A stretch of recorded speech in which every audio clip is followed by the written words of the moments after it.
Hello everyone, welcome to my YouTube channel. तो पिछले दिन हम लोगों ने देखा था application of derivative.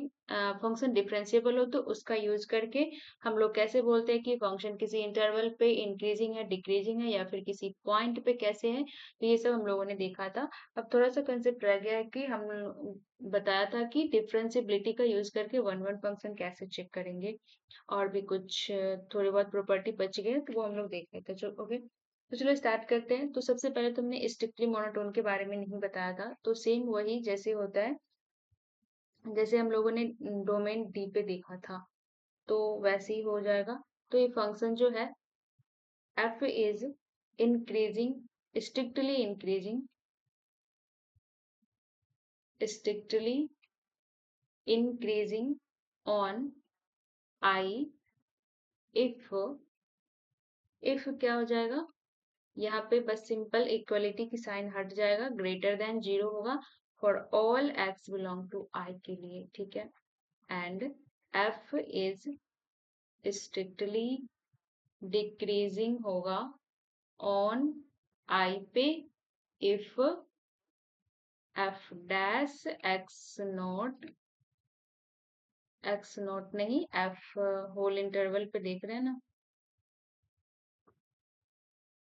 F dash x less than zero for all x belonging to I पे, तो ये फंक्शन क्या हो जाएगा, स्ट्रिक्टली डिक्रीजिंग हो जाएगा। तो यही थे। अब हम लोग देखते हैं कि वन वन फंक्शन कैसे बोलते हैं डिफरेंशिएबिलिटी का यूज करके, ठीक है।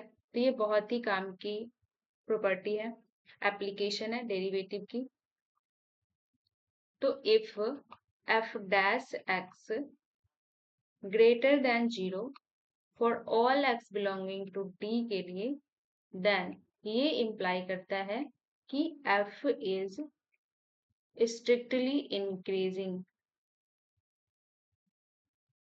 f इज स्ट्रिक्टली इंक्रीजिंग,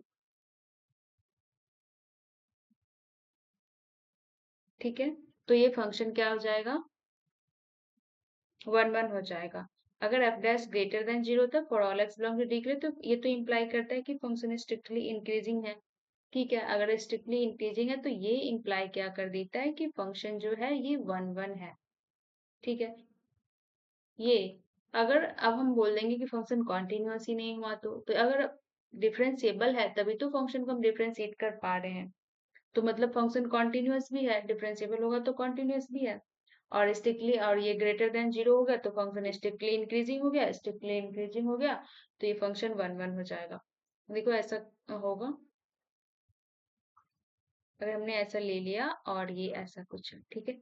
तो यहाँ पे क्या है, अगर हर पॉइंट पे ये फंक्शन स्ट्रिक्टली इंक्रीजिंग है, हर पॉइंट पे ये इस फंक्शन की जो डेरिवेटिव है ग्रेटर देन जीरो हो गया, दिख भी रहा है कि फंक्शन इंक्रीजिंग है, तो ये वन वन फंक्शन होगा। क्या वन वन फंक्शन क्या होता है, हर एक ये इसके लिए डोमेन के पॉइंट के लिए उसका एक यूनिक इमेज मिलेगा। तो देखो यूनिक ही मिल रहा है, किसी कोई भी ऐसा हो रहा है कि दो डोमेन की दो अलग अलग पॉइंट ले लूं, यहाँ पे एक ही वैल्यू दे रहा है, नहीं ना।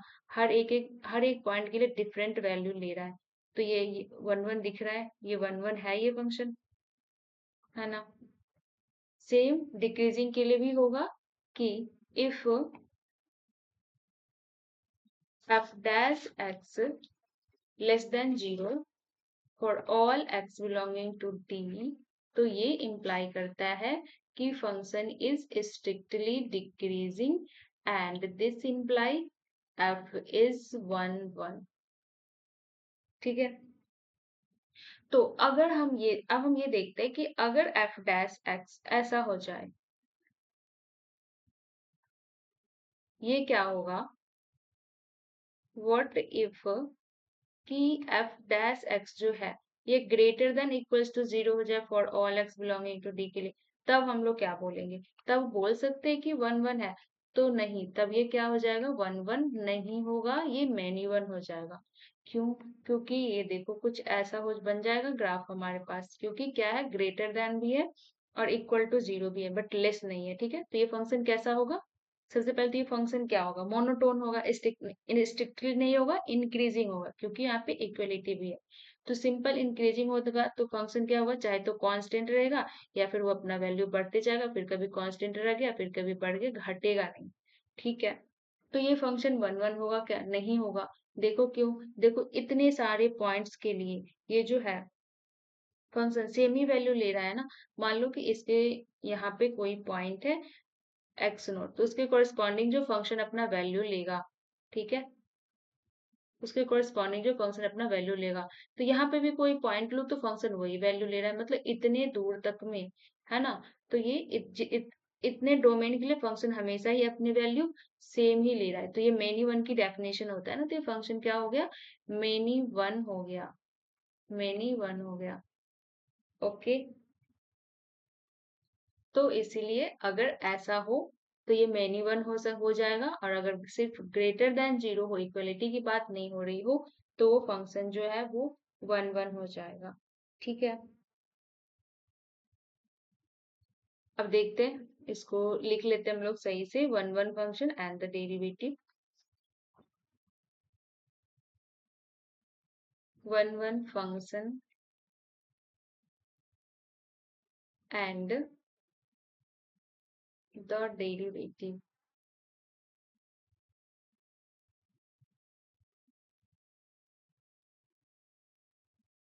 फर्स्ट क्या है? If f dash x greater than 0 for all x belonging to D and D subset of R है, देन अगर ऐसा हो गया देन क्या हो जाएगा? fx is strictly increasing, fx is strictly increasing on D। ठीक है, और अगर स्ट्रिक्टली इंक्रीजिंग हुआ तो ये क्या इंप्लाई करेगा कि ये जो फंक्शन है ये 1 1 हो जाएगा। f is 1 1। ठीक है,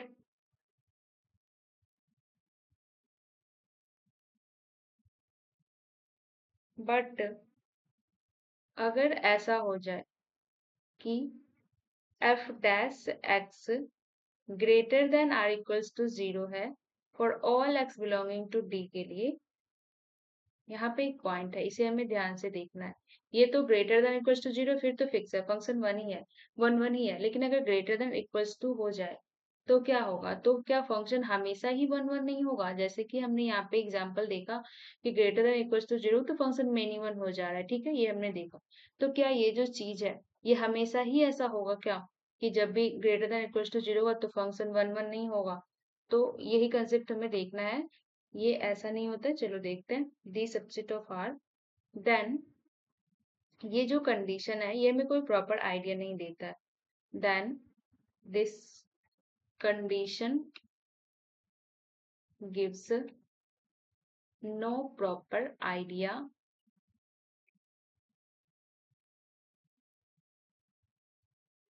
ओके। तो यहाँ पे हम लोग देखते हैं कि ये जो greater than or equals to 0 उसके लिए कुछ फंक्शन जो है वो 1 1 भी हो जाता है, कुछ टाइम मेनी वन हो जाता है। देखो अभी हम लोगों ने यहाँ पे देखा मेनी वन है, और अगर हम इस टाइप का फंक्शन दे दे, लाइक ऐसा है कि function f x is equal to x plus cos x है, ठीक है, तो इसका ग्राफ कैसा होता है? एक्स प्लस कॉस एक्स, तो ये ग्राफ कैसा होगा? ये कुछ ऐसा होता है।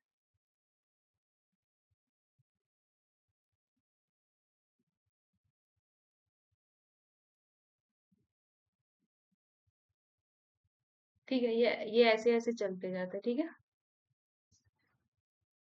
तो ये जो ग्राफ है ये जो है ये स्ट्रिक्टली इंक्रीजिंग है। देखो यहाँ पे हर बार ये जो थोड़ा ऐसे होता है, तो ये हर एक पॉइंट पे ये देखो, ये यहाँ पे बहुत सारे ऐसे पॉइंट्स मिल जाएंगे, ठीक है ना,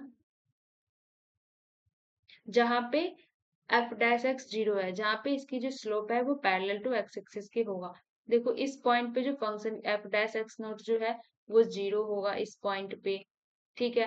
फिर इस तरह से ये जो पॉइंट है इस पे भी 0 होगा, ये यहाँ पे देखो इस पॉइंट पे 0 हो जाएगा, इस तरह से। ये तो यहाँ पे बहुत सारे पॉइंट्स मिल रहे हैं, ठीक है ना, जहाँ पे एफ डैश एक्स 0 हो रहा है, ठीक है। तो ये जो फंक्शन है स्ट्रिक्टली इंक्रीजिंग है over R, even though f dash x is equal to 0 at infinitely many x. ये हम लोग देख पा रहे हैं कि इनफाइनाइटली मेनी एक्स पे ऐसा हो रहा है, तो अब क्या निकल के आता है, अभी हम लोगों ने यहाँ पे देखा कि अगर greater than or equals to 0 है तो मेनी वन हो जाता है। तो क्या ये हमेशा मेनी वन होगा? तो ये हमेशा मेनी वन नहीं होगा। इसके यहाँ पे हम लोग देख रहे हैं मेनी वन है। यहाँ पे हम लोगों ने देखा कि बहुत सारे पॉइंट्स पे डेरिवेटिव 0 होते हुए भी ये फंक्शन स्ट्रिक्टली इंक्रीजिंग है। तो क्या है कंसेप्ट, ये देखते हैं अब हम लोग। तो यहाँ से ये निकल के आता है कि if f dash x greater than 0 for all x belong to a comma b, ठीक है, except except for a except for a countably finite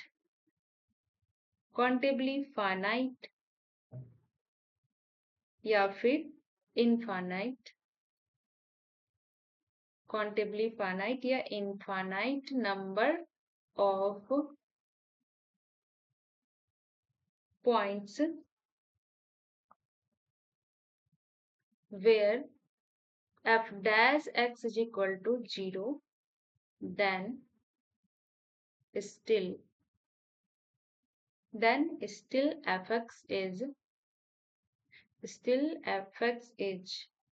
strictly increasing, ठीक है, strictly increasing और 1 on d। सेम रिजल्ट हो जाएगा for decreasing के लिए, same for decreasing के लिए भी हो जाएगा, तो ये मैं छोड़ रही हूँ। ओके, तो यहाँ से हम लोग क्या समझ में आ रहा है हमें, if f dash x greater than 0 for all x belongs to a b में यहाँ पे हमेशा डेरिवेटिव ग्रेटर देन 0 है।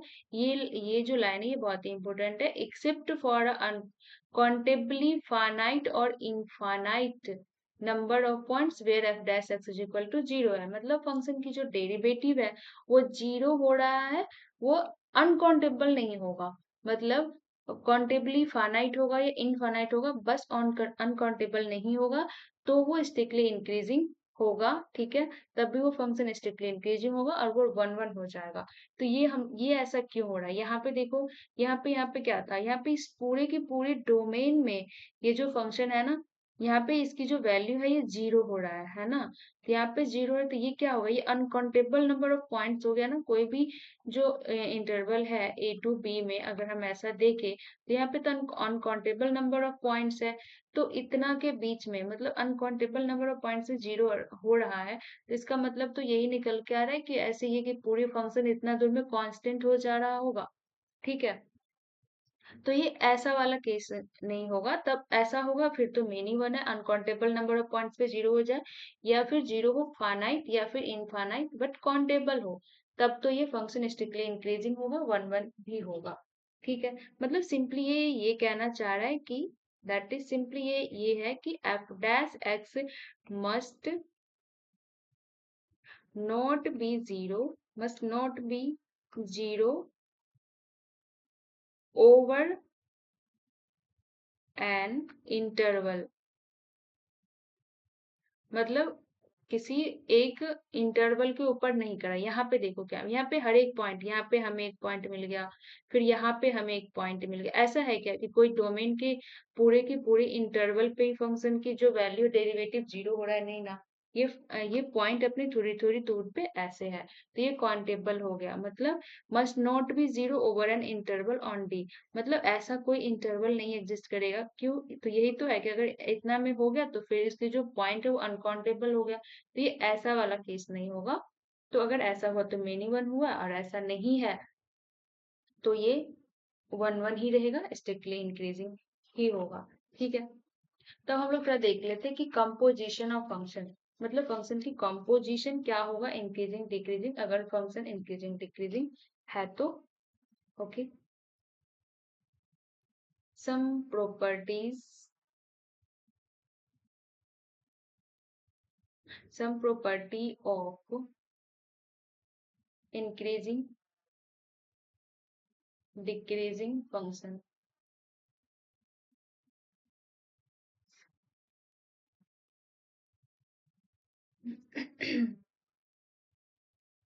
तो फर्स्ट जो प्रॉपर्टी है, if f is strictly increasing या फिर डिक्रीजिंग हो over D subset of are,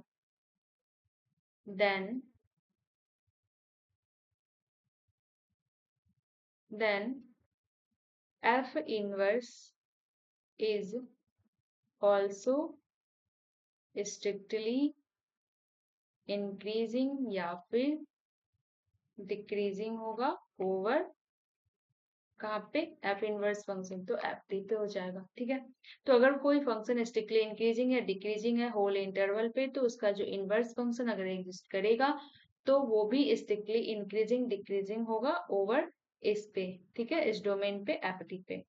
तो हम देखें थोड़ा कंपोजिशन का क्या होता है। ठीक है, कॉल नंबर आ लेते हैं। मान लो यहाँ पे एफ एक्स है एंड ये जी एक्स फंक्शन है, इसका कंपोजिशन हमने बनाया f of g of x and या फिर g of f of x. Okay,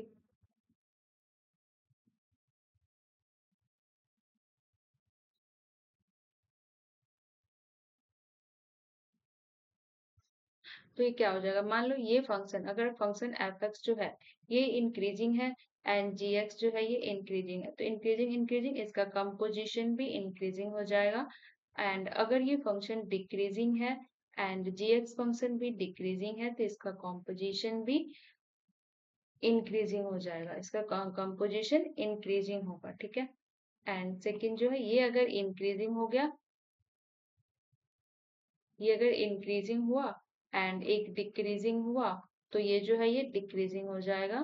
ठीक है, एंड अगर ये डिक्रीजिंग हुआ एंड ये इंक्रीजिंग हुआ, तो ये हो जाएगा डिक्रीजिंग।